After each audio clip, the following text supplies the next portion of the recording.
जय हिंद साथियों, आज का हमारा डिस्कशन होने वाला है संस्कृत एवं शिक्षा संबंधी अधिकार पर और ये आपके मौलिक अधिकार के अंतर्गत ही आता है।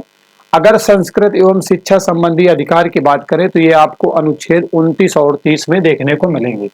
मतलब अगर भारतीय संविधान में आप जाएंगे तो इनका उल्लेख अनुच्छेद 29 और 30 में जो है दिया गया है आपके संविधान में। ठीक है, ये मौलिक अधिकार के अंतर्गत ही आते हैं, मैंने अभी आपको बताया। अब इसमें अनुच्छेद 29 में क्या है और अनुच्छेद 30 में क्या है, ये हम सब अभी एक एक करके विस्तार से जानेंगे। तो सबसे पहले हम बात करेंगे अनुच्छेद 29 की। तो बच्चा, जो अनुच्छेद 29 है, इसमें अल्पसंख्यकों के जो है हितों के संरक्षण की बात की गई है। कहने का मतलब है कि इस अनुच्छेद में बताया गया है कि जो अल्पसंख्यक है उनके हितों का संरक्षण किस तरीके से किया जाएगा।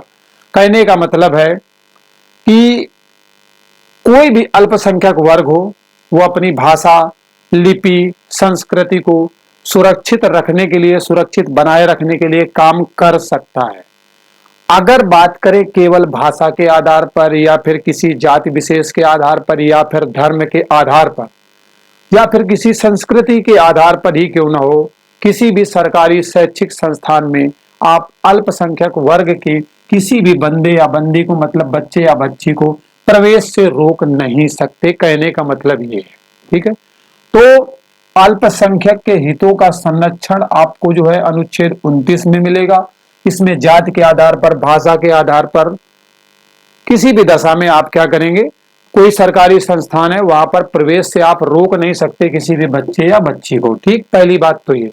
अब मन में यहाँ पर एक प्रश्न आपके बन सकता है कि कौन कौन से अल्पसंख्यक समुदाय आते हैं। तो बेटा, भारत में अगर हम बात करें तो 6 समुदायों को जो है अल्पसंख्यक का दर्जा दिया गया है। और ये कौन कौन से हैं वो आप समझ लीजिए। पारसी जानते हो ना, ठीक है, पारसी है, ईसाई है, ठीक है, मुस्लिम है। 3 तो ये हो गए, पारसी हो गया, ईसाई हो गया, मुस्लिम हो गया, सिख भी हैं और बौद्ध जैन भी हैं। ठीक है, मतलब सिख हो गए, बौद्ध हो गए, ठीक, और आपके जो है जैन हो गए। तो देखो 6 हैं कि नहीं, 1 2 3 4 5 6, मतलब ये जो 6 समुदाय हैं इन्हें जो है अल्पसंख्यक समुदाय भारत में माना गया है। तो ये बात भी क्लियर हो गई। अगर प्रश्न हो तो ये मामला जो है क्लियर हो गया। अब हम बात करते हैं अनुच्छेद 30 की। तो बेटा, जो अनुच्छेद 30 है वो कहता है कि जो शिक्षा संस्थाओं की स्थापना करने का अल्पसंख्यकों को अधिकार है, उनका प्रशासन करने का भी अधिकार उनके पास है। कहने का मतलब है कि किसी भी शिक्षा संस्थान की स्थापना अल्पसंख्यकों के द्वारा की जा सकती है, उसका प्रशासन भी अल्पसंख्यक वर्गों के जो है लोग कर सकते हैं। ठीक है, ये अनुच्छेद आपको 30 में देखने को मिलेगा। मतलब इसमें यह बताया गया है कि अल्पसंख्यक वर्ग के लोगों को यह स्वतंत्रता दी जाती है कि वह अपनी रुचि के, मतलब जो उनकी इच्छा है उस प्रकार के शिक्षा संस्थानों की वो स्थापना कर सकते हैं, उनका प्रशासन भी कर सकते हैं, उनका रखरखाव, ये सारे काम कर सकते हैं। अब इसमें क्या होता है ना कि राज्य किसी भी प्रकार के आर्थिक सहायता देने में अल्पसंख्यक संस्थानों में कोई विभेद नहीं करेगा। मतलब कहने का है कि अगर अल्पसंख्यक वर्ग के द्वारा किसी शैक्षिक संस्थान की मान लीजिए स्थापना कर ली जाती है तो राज्य, मतलब देश, किसी भी दशा में भेदभाव नहीं करेगा आर्थिक सहायता देने में। अगर दूसरे संस्थानों को देगा तो समान तरीके से उनको भी देगा, ये कहने का मतलब है। अब जो शैक्षिक संस्थान है ना वो बेटा 3 प्रकार के होंगे। मतलब जो अल्पसंख्यक के जो शिक्षा संस्थान होंगे वो 3 प्रकार के होंगे। ठीक है, कितने प्रकार के होंगे बच्चों? 3 प्रकार के होंगे।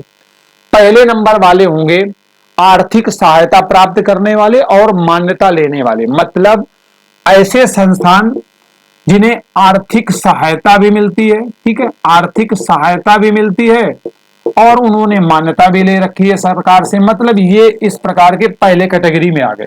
कहने का मतलब है 3 प्रकार के शिक्षा संस्थान आते हैं इसके अंतर्गत, जो अभी मैंने बताया आपको।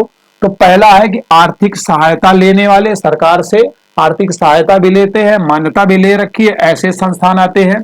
दूसरे नंबर में मैं ऊपर बता देता हूं, दूसरे नंबर में ऐसे संस्थान आते हैं जिन्होंने क्या किया है, सिर्फ मान्यता ली है। मतलब मान्यता तो ले ली है सरकार से, लेकिन इन्हें जो है आर्थिक सहायता नहीं मिलती। ठीक है, ये वाली नहीं मिलती, लेकिन ये आपको जो है मान्यता तो मिली हुई है।